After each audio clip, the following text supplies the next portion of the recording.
I'm Nick Terzo, and you're listening to The Radical. With today's episode, I finally get an opportunity to go deeper into the country music genre. My guest has written 29 country songs that have charted number one. He has also been nominated for and won many CMA, ACM, and Grammy Awards. He has regularly collaborated with artists such as Kenny Chesney, Keith Urban, Dierks Bentley, Blake Shelton, and Darius Rucker. From his start as an ambitious young man earning a record deal in the UK, where he had a couple of top 40 hits, to blindly moving to Nashville to pursue being a producer and songwriter.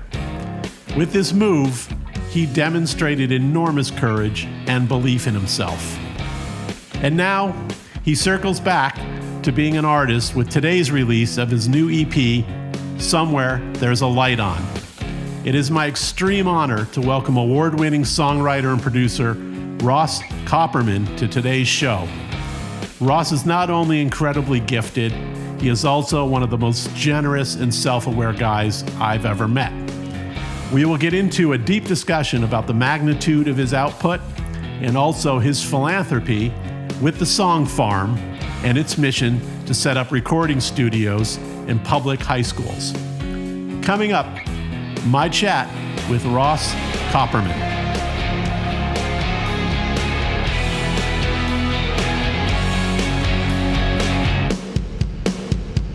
Hey, Ross Copperman, what's up? Hey, Nick. Thank you for doing this. I'm extremely, I'm just very thankful that you did this with me today. Thank you for having me, man. And congratulations. I guess the ACM nominations came out this morning, and you got one for the, was it Single of the Year category? Yeah, Gabby Barrett. The song, I hope, is just keeps blowing my mind with what it's achieving. As you know, I'm so proud of her and happy for Gabby. She's true artist, like with true vision. That's awesome. What is there, 5 women in that category for that particular category? Oh, wow. Yeah. Was it Marion? And yeah, it's killing it. The women are killing the single of the year awesome category. It's a good time to be in the country music business now. You know, it's fun. How did you hook up with Gabby then? Like, how did you guys? So there's a guy I've worked with in the past. His name is Tom Lord. He's one of my close friends. And Tom brought me into his office one day, said, I've got this girl, you got to hear her. So I went in, I met Gabby, and she played me some songs, and I was just blown away by her and sold. And she didn't have I Hope at that time. But then about 2 weeks later, she wrote I Hope. I heard that song. It blew my mind, literally blew my mind. A good friend of mine, John Knight, actually wrote that song with her. I was like, this is the biggest hit I've ever heard in my life. I took it around to all kinds of labels, begging, sign this girl. This is a hit song. You got to sign her. And lots of passes, which is very typical in our business. You know, it's a lot of highs, mostly lows. And Warner Brothers heard it. They got the vision. They knew that was a hit. And now look where we are with her. It's like, it's a classic music business story, you know? It's always incredible to me, having been an A&R guy. Yeah. Someone of your stature, though, comes in and what have you had by now? Like 30 number one songs? 20, something like that? I'm close. Right around the bend there. I'm trying to. So a guy like you should walk in my office with that resume. Nick, it's funny you say that. Me and Ashley Gorley, who's another songwriter, we have this conversation a lot. And Shane McAnally and I have had this conversation in the past. Like, even Shane walks in with an artist or a batch of songs, and I don't know. It's just kind of the way it's worked, I guess, for years. And I don't know, that it does blow my mind a little, but it's just kind of how it is. And I've always looked at it as Gabby was meant to be where she was meant to be. She wasn't meant to be at the whatever labels I took her to and try to get, it's all written out, Yeah. Well, the funny part is a lot of times, in my experience anyway, when all the labels were all interested, usually that was a sign of death for the artist. Yeah, no, I know. Nick, you're right. Actually, I remember that. That was, yeah. kind of the kiss of death. So I want to cover your whole evolution. I don't want to go back in time to the day you were born, but I just think your path is incredibly interesting as a songwriter, and now kind of coming back, artist, songwriter, back to a little bit of an artist again. Yeah. So I wanted to kind of start a little bit with that. You found your way to the UK, and had hits there. Yeah. Tell them, like, what led you from like Virginia to there? I was obsessed with songwriting in college. I started in college, and I just started researching, and I found this place called The Bitter End in New York City. And I saw that they were having songwriters nights. And so I would drive up to New York and go see a songwriters night. And I would just be enamored by it. I remember seeing Kevin Kadish play a songwriters round there, and like, God, I just dreamed of being him. I was like, wow, like that's so cool to see him up there playing a hit song he wrote. And I just dreamed of playing The Bitter End. And so I got to know Ken, who ran The Bitter End. And he took a shot on me and let me start playing up there. And so I'd kind of go up once a month, and I'd play at The Bitter End. And there always used to be a lot of A&R people hanging out there. And so Brian Malouf was there one night. He was A&R at RCA Records. I know Brian. He came out, and he saw something in me and took me under his wing, gave me a development deal on Columbia Records. I guess it was Columbia and RCA are the same thing. And then he called Kevin Griffin up from Better Than Ezra, who was like my hero at the time, still is. And Kevin took me down to New Orleans. I cut an EP with Kevin and Brian, mixed it in New York City. I remember being in New York, like working with Brian, and Kanye would be in the next room over making like his record. And then John Legend was walking down the hall. And this was like right as they were all breaking. It was a mind-blowing experience being a kid, like maybe 20 years old, and walking those halls and seeing all that. I stood in the studio with Kanye. I was like in the back of the room. I don't know how I got in there or why they let me in, but he was doing one of his raps. But so that led to me then meeting a guy named Bill Deutsch, who managed me and got me a record deal with a label called Phonogenic Records out of the UK, which they had success with Natasha Bedingfield. And then they signed me and the script at the same time, because me and the script had the same lawyer, Fred Goldring. Fred, we did our deals together. We basically both moved to the UK at the same time. I think they were living in Virginia Beach, if I'm remembering correctly. And then they moved to the UK, and I became friends with them. I put my record out. Had mild, it wasn't like terribly successful. They invested a lot of money into it was back in the days when labels would just throw money at projects, like crazy amounts of money for music video shoots. Oh, you didn't nail the video shoot. Let's go shoot another video for it. Whereas now it's like, you maybe get to spend $2,000 on your video. If not, you need to shoot it yourself. It's a different time. It's crazy. But I had a lot of great experiences in the UK. I learned a lot. I toured with a lot of cool people. I played a show with Mark Ronson and Amy Winehouse and Lily Allen and Corinne Bailey Rae. And I was like, I remember my drummer was a guy named Ben Townsend. He was Pete Townsend's nephew. And so I got to kind of get into that circle a little and get to go to a lot of Who shows. Got to see the Who at Albert Hall, and hanging backstage with Robert Plant, and Roger Daltrey recognized me because I was with a band. I'm like, this is blowing my mind. What is happening? And Oasis would be back there hanging out, or I had some really cool life experiences there. I kind of learned like the grittiness and the edginess of London and like true rock and roll. Like I got to see behind the curtain. I got to work with a guy named Guy Chambers there, who produced all the Robbie Williams stuff. Yep. And he's one of the most talented humans. He kind of took me under his wing as a friend, and I learned a lot from him. He would leave the studio at night, and I would stay with his engineer, reworking all the tracks. Because I had ambitions to be a producer as well. I young kid, I didn't know what I was doing, but I knew I loved being in the studio and making tracks. And so I just was like a sponge all those years, soaking up everything from everyone I could and learning the ropes. Did they title your record really like Introducing Ross Copperman? Was that the Welcome title of to one reality. of your records? Welcome to reality. Yeah. Okay. Welcome to reality. I actually had it. It was a dream I had, and it came to me in a dream. Welcome to reality. And I thought, wow, that's the title of my record. And we actually shot that picture in Almeria, Spain. Again. Oh, really? Crazy days of labels spending crazy money. We went to Spain for a photo shoot. I mean, what? Like that just wouldn't happen, you know? Amazing. I mean, so you have some connection to the UK. I mean, do you still do any kind of writing there? I mean, I read something like you'd written with Ed Sheeran. Is that true? Ed came through Nashville. I guess it's over a year and a half now, and set up shop here for about a month.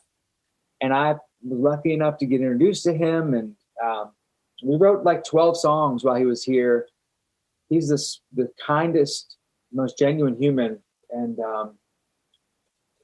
we still keep in touch. He's a big part of the reason that I've decided to start putting out my own music again and doing it seriously and going hard at it.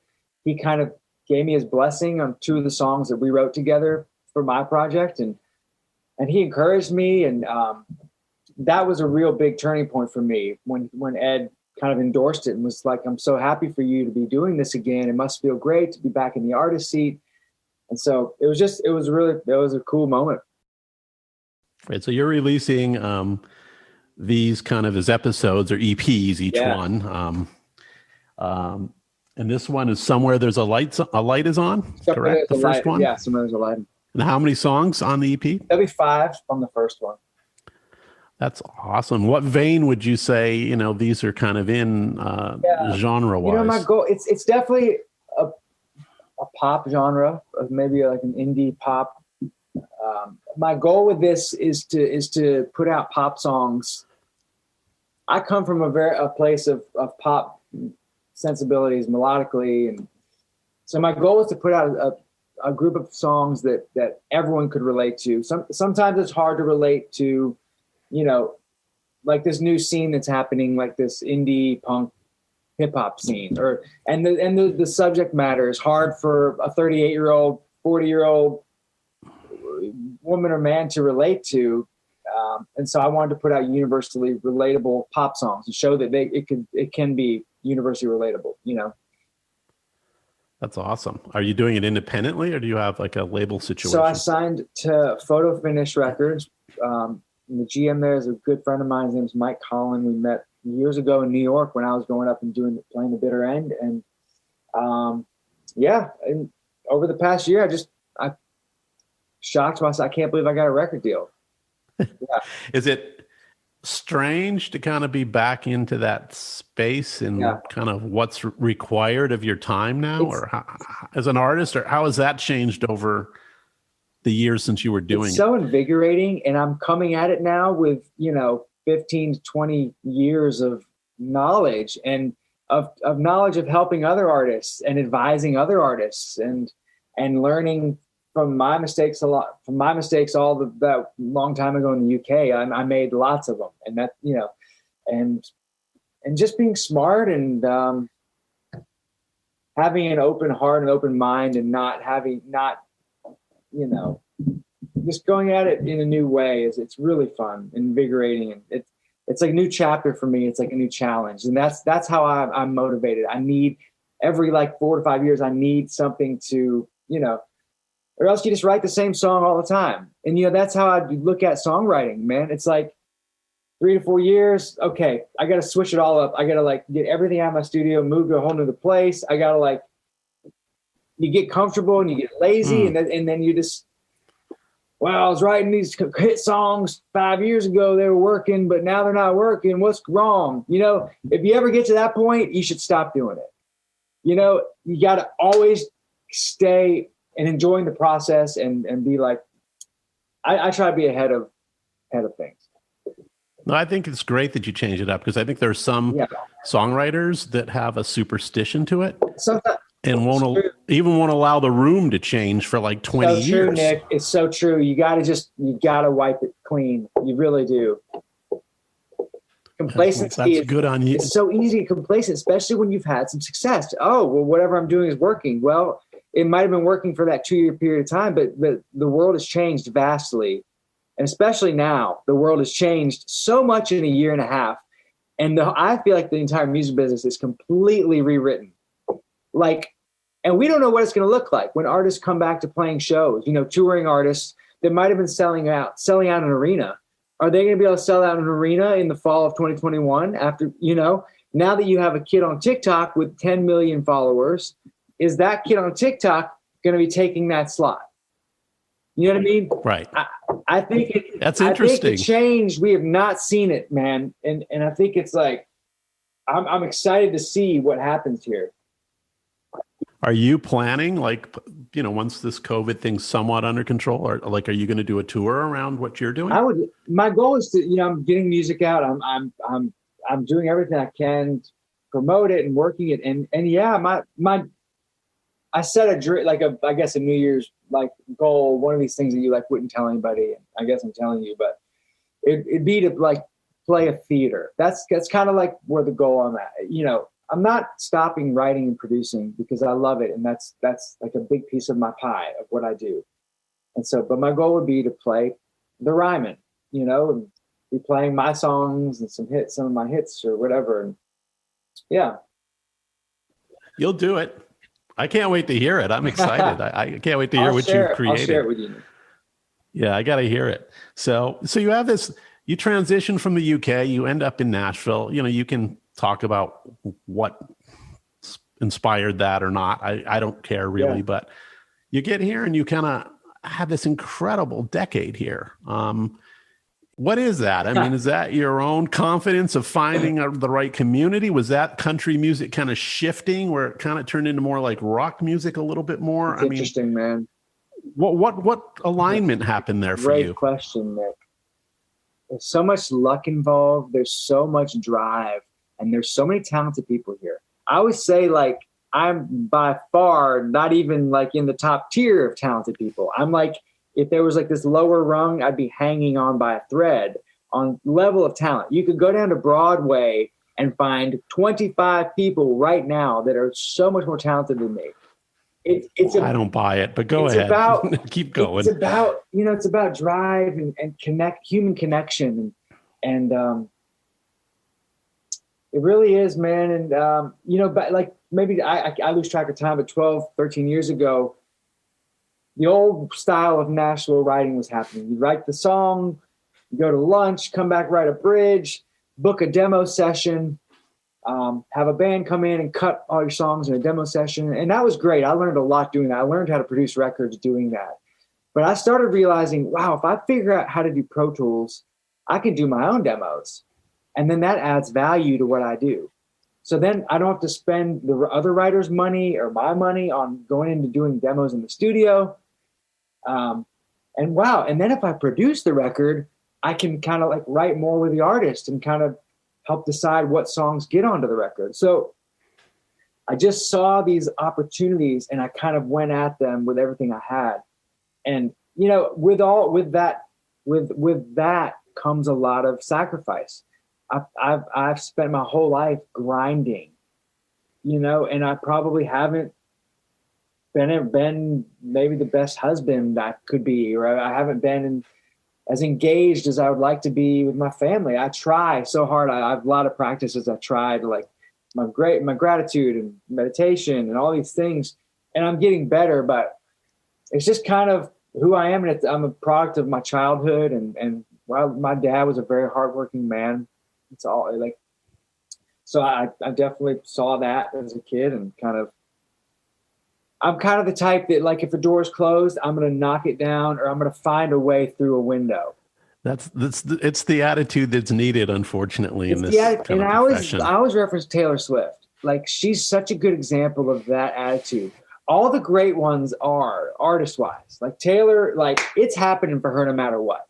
Kenny Chesney, Keith Urban, Dierks Bentley, all these people, it's happening for they're superhuman level, those artists, The word wall doesn't exist for them because they're just going to go right through it. So they're going to go right through it. It takes that. It really takes that. you can't just sit back and kind of, oh, I wrote this song. I think it's really good. I hope it works. Well, if somebody says no, write the next one. Figure out, or make that one better. So I'm going to go back to that so I keep the timeline here a little bit.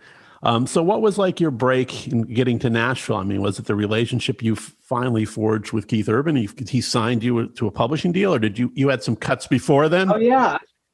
I always forget about that. Keith did offer me a publishing deal in the very beginning, which is crazy. I literally forget that, which definitely added some juice to my brand here. With Keith offering me a publishing deal, he was just starting a publishing company with Joe Fisher. It ended up not working out because I was still tied into a deal in the UK with EMI. Ben Vaughn, who's now Warren Chappell, figured out how to negotiate my deal and brought me into the Nashville system.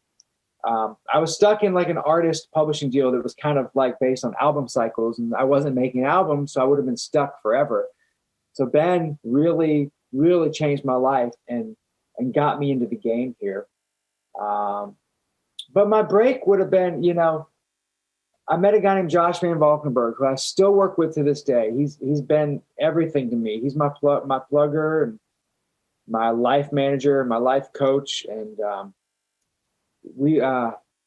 he took a shot on me. He sat down with me, listened to my songs that were terrible in the beginning, and helped mentor me to how to make them better, and then put me in. He introduced me to John Knight. Me and John didn't know each other. We sat down. Me and John wrote "Glass" the first time we ever wrote together. That song got cut by Thompson Square, which maybe got top 20, but that was a big moment. And then things start happening. I always had my dream co-writes. I always dreamed of writing with Rhett Akins and Ben Hayslip, Dallas Davidson, Craig Wiseman. I was like, oh my God, I'd give anything to write with these people. And so first time I wrote with Ben Hayslip and Rhett Akins, we wrote Point at You. And that ended up being my first number one song. So that was probably a big breaking moment for me. And then, things like that happen and artists start taking notice. Like Keith, I started writing with Keith. Dirks heard a demo of mine on a song called Tip It On Back, and was curious about the sound of the demo. People weren't making their own demos back then, so when they sounded different, trashier and unique, so he took a shot on me producing his record, which really, I'd probably say that was my break. Dirk's taking a shot on me producing the Riser record. Not so bad. Yeah. So let me ask you, is this, I mean, the way writing takes place here now, I mean, especially someone at your level or when you're writing for an artist of Keith Urban's level or Kenny Chesney, sure. I mean, it's almost like a team effort now, isn't it? Where they kind of rely on the same guys a little bit. Is that how it kind of works now? Not or really? Not so much. And it's all changed in the last year and a half with Zoom. And you talk about that. I'd be curious. I mean, I'm figuring it out too. I'm kind of in this moment of one of these like transitional moments now where I'm trying to figure out what, Zoom has really opened up a lot of opportunities. I'm writing with people now all over the world where I wouldn't normally. Like I did a session with somebody in New Zealand and somebody in LA at the same time, which is crazy. And I love that so much. But then you have artists that aren't into the Zoom thing because they might not feel the human connection, which I understand. And I think artists are always looking for the next sound, looking for that, which I totally appreciate and realize. And so, certain artists like Kenny Chesney, he knows where to look for songs from certain writers. So he always comes back to some, and Keith is one that's always pushing the envelope. So he's looking ahead. Keith is not looking back to songwriters he's had hits with. He's looking ahead. It's just different for each artist, Dirks kind of is like an album-based artist. It's got to come from within him. He's not looking to any one group of writers or person. It's coming from within him, what he wants to say and feels like he needs to say at that time, Right. And when when you're kind of writing on your own, right, and you're not collaborating at that point in time, I mean, does a song to you speak to a certain artist and you say, damn, this is just for this person, period. I got to get it. All the time. Like I remember we wrote Nobody But You. And we thought, with Shane and Tommy Lee and Josh Osborne, we immediately thought, oh my gosh, Blake this would be the best Blake Shelton song. Is I don't want to live without you. And then they loved it. And then they suggested putting Gwen on it. And like, wow, that just took it up to the next level. And so a lot of times we'll write a song and we know it's a Kenny song. Like I remember we did, funnily enough, I remember writing John Cougar, John Deere, John 316, and we thought, wow, this is a great Kenny song. Keith heard it, loved it, made it his own. He completely made that song his in the studio. The production was so cool on that. And since you mentioned the three Johns there, I mean, was that a title first, or was there actually a song? And then, or how did that come about? Because it's unique. We were just kind of throwing down like vignettes of American life and things that we grew up loving and listening to, and the things that defined us as being born in America, and things we loved. And it kind of was like one of those moments where somebody was like, what about like John Cougar? And then somebody would be like, oh, John Deere and John 316. We were probably like joking, but then it was like, oh my gosh, what if we put all this together? And then we had this conundrum of, well, that can't be the title. That's too long of a title. What do we call this song? Keith suggested a picture of 3 Porta Johns in a row. 3 Johns. Yeah. Well, there you go. How American that is. So, so let me ask, I mean, do you feel like your songwriting, at one time, I think maybe you were perceived for what your contributions would be to any song. Has that changed where you've kind of grown into, and I think I'm a pretty good lyricist now too, not just on the music part of this. Has that evolved with you? It has. It's funny, in the past year and a half doing Zoom writes, I've done more pop writes because it's easier to now. You can Zoom with somebody in LA, and, studying the Nashville songwriting game for 10 to 12 years will make you a better lyricist if you want to or not, because it's all you're thinking about. And so it's definitely helped improve my lyric game. I definitely would say I'm music and melodies first, and structure and arrangement and just overall putting the song together would be my strength. But I'm constantly working on balancing out the other side. Fantastic. Yeah. So, but I'm such a melody guy, so I always have been. I'm always a sucker for that over lyrics. So I don't know. Yeah. I don't know what half the songs I grew up listening to are about. Just feels harder to do. I don't know. That's just me. It just hits me. So I'm that kind of person listening to a song, and I'm not, unless it's country music. Country's different. I listen to the words. Right. But other genres, I'm not really listening to the words. That makes perfect sense. So is producing still a big part of like how you like to spend your time? Do you have like your own studio? Do you do full projects, or do you do song by song, or the song you're involved in? How does it work? I have a studio here at my house. I actually just got my upright piano from my mom, which I had when I was 8 years old. I just mic'd it up. And so every song I do starts here in my studio. I've got Prophet 6 here in front of me. I've got all my guitars. And, awesome. So everything I do starts here and then usually ends in a studio. Like I'll go to Blackbird or Ocean Way and cut a band on top of what I've started. Producing will always be a big part of what I do because I just love the process. I love taking a song and taking it to the next level and getting a vocal that just blows people's minds, and bringing the best out of an artist is one of my favorite things to do. Getting great vocals is one of my favorite things, and one of the things I'm best at, because I spent a lot of time singing on microphone in my studio, so I know I've dialed in exactly how I wanted the sound of the headphones to be the most inspiring for me. And so I know how to make it the most inspiring for Kenny Chesney if he's cutting a vocal. I can give him that extra magic to then bring out the best. Awesome. So really what's happening now is you're trying to spend more time with your family, and you think COVID would do that, but now you have to write 24/7 to deal with all the time zones. It's true. It's true. It makes it harder. Yeah.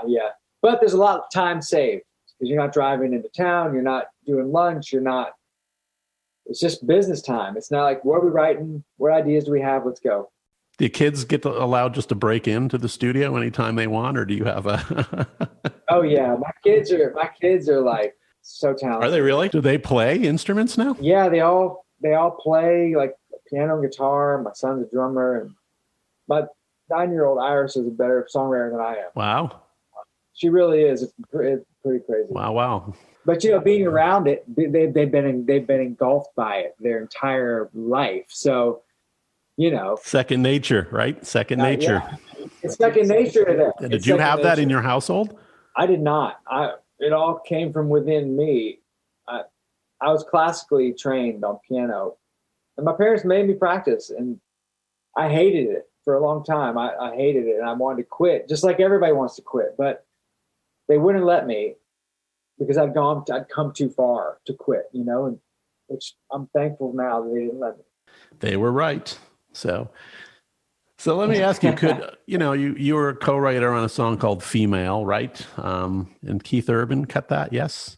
I mean, do you think that's something, as fast as Nashville's kind of changing a little bit in its social norms, is that something that you could do today, or do you think you guys would have gotten kind of your heads chopped off? So, I try not to think about that. I like to just write what we feel and what, yes. If we had to, I guess we like ask for forgiveness later. Like if an artist loved it so much, we could change it later. But I was so passionate about that song, especially at the time. It was very timely. We wrote it and Keith cut it like 2 weeks later, and it was out by the third week. I produced it on Keith. It was out 3 weeks later, so it was so current and timely. I think the Stephen Colbert thing, probably heard it. He made fun of it on his show. Oh, he did? It's pretty funny. Oh. The guy said they took every emotional throw pillow, every like cheesy line from emotional throw pillow and threw it into that's a song. A compliment. There's something creative about that. Yeah. And do you kind of see like the town like changing socially as we go here? I mean, it seems like a lot of more African American guys getting shots at this, and women. It's kind of fantastic. Yeah, it's pretty awesome. So, because I can always remember my dad really playing Charlie Pride, as an Italian kid in upstate New York. And I always found that, wow, that's kind of progressive. My dad, we were listening to Charlie Pride when we were kids. Sure. It's definitely changing, isn't it? Which is so cool to see. It's like we're living in it's a really cool time to be in Nashville and to be part of this movement. Well, you've been part of it now for a while. So you said 5 females nominated for single of the year. How about that? That's amazing. Take that, country radio. Come on. There you go. Like the male dominated format. It's changing before our eyes. It's here. It's fantastic. It's happening. So do you have your own publishing company now? Do you and Keith have a publishing company, or? I started me, Keith, and Joe Fisher started a company called Boom. There's a guy named Jordan Minton who writes for Boom. He's about to have his first hit with Nico Moon. And how's that for you to be like on that side of the table a little bit? It's been fun to do that and to help support Jordan and other writers. And how many writers do you have signed? Well, just Jordan, and then there's a girl named Lauren LaRue who writes for Boom and Prescription. She's so talented. She had a hit last year with a song called Roxanne. Oh, Roxanne. Yeah, I know that song. Like big, it's a big pop song. Yeah, she's incredibly talented. That's impressive. Is there anything currently right now you're listening to that's new that you really kind of dig? I just discovered Jeremy Zucker. I really love him. There's just so much music. I'd never heard of him. And Chelsea Cutler, he sings with a lot. I love what they're doing. I am loving this kind of like 90s emo punk rock rebirth. It's pretty cool because that's what I grew up listening to, like Blink-182 and Third Eye Blind and all this stuff. It's cool to hear it all revamped, like Ian Dorr and it's such a fire hose of music, though. I was reading Spotify's report this week, and they were saying they put up 60,000 new songs a day get uploaded. 60,000 a day. I do wonder what the effect of that's going to be. It's the saturation is definitely. It's becoming just so easy for everyone. Everyone's doing it. It's true, but I just wonder if it's going to causation of. I don't know, more addiction to music because there's just so much of it. You know what I mean? So many different flavors. And I can't even keep up with New Music Friday anymore. I used to know every artist on New Music Friday. You used to know most of the artists on it. Now it's like, wow, I know 3 of them. And now that I'm doing this podcast, every publicist shoots stuff out on Fridays, and it's like, what is all this? Yeah. I mean, I can't believe the volume that comes in on a Friday. Like, holy cow. Yeah. It's interesting to see how that's going to, in 10 years, we're going to look up and. We'll see. Well, it's the same in podcasting, so I'm kind of learning a little lesson about that. But I do love that it's a fair shot for anyone now. It didn't used to be a fair shot for anyone. And I have a nonprofit called Song Farm where we build studios in high schools. We've built 3 studios so now, including my high school back in Roanoke, Virginia. And the goal was to give kids in high school the knowledge and the just the idea that, hey, you can do music. Music is an option as a career. I didn't know that. I never knew that growing up in a small town that music was an option. I thought, you had to choose a job, and so, and I always tell these kids at these schools, like, hey, you can have a hit as easily as anyone I know can. Like, you have just as much a shot of having a viral hit song as anyone I know, which is so cool. It didn't used to be like that.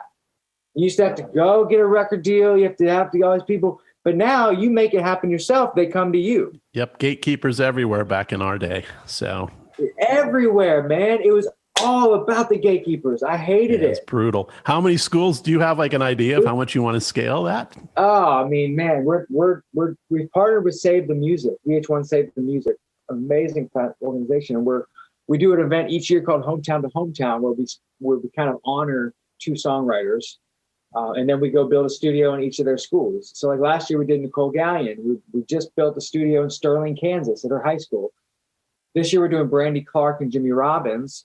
And then we're going to we raise money at this event. And then we go build a studio at Jimmy's and then Brandy's. Oh, that's cool. So, I mean, before we know it, we're going to be at 6, 7, 8 studios. Some dude walked up and handed me a check for $50,000 at the last event and said, go build a studio at whatever school you want.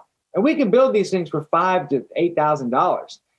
It's just setting it up. It's getting the school on board with a curriculum around it, having like sign-up sheets. It's really, really amazing. And it's cool to hear like which schools are making with different types of music each school is coming out. That's awesome. Which is cool. Yeah, I need a link to that so when we publish this that we can put that in there. I'd love that. So sure, it's songfarm.org. And that's awesome. I am all about that. So all right, my friend, I'm going to let you jump. I appreciate you doing this. I can't wait to hear your new music as an artist. I'll shoot it over to you today. Yeah, I'm thrilled to hear it. So, and I wish you the best of luck with that. And thank you for doing this. I'm extremely grateful and much health to you and your family. You too, Nick. Thanks for your time. Thank you for this. This was awesome. All right, my man. Thank you so much. Hey, everybody. Thanks for listening this week. To follow what's going on with this podcast, you can go to theradicalpod.com. Theradicalpod.com. You will find show notes and past episodes and even a little swag there if you want a t-shirt or a hat. I would be honored if you'd subscribe at Apple or Spotify or wherever you get your podcasts. Until next week.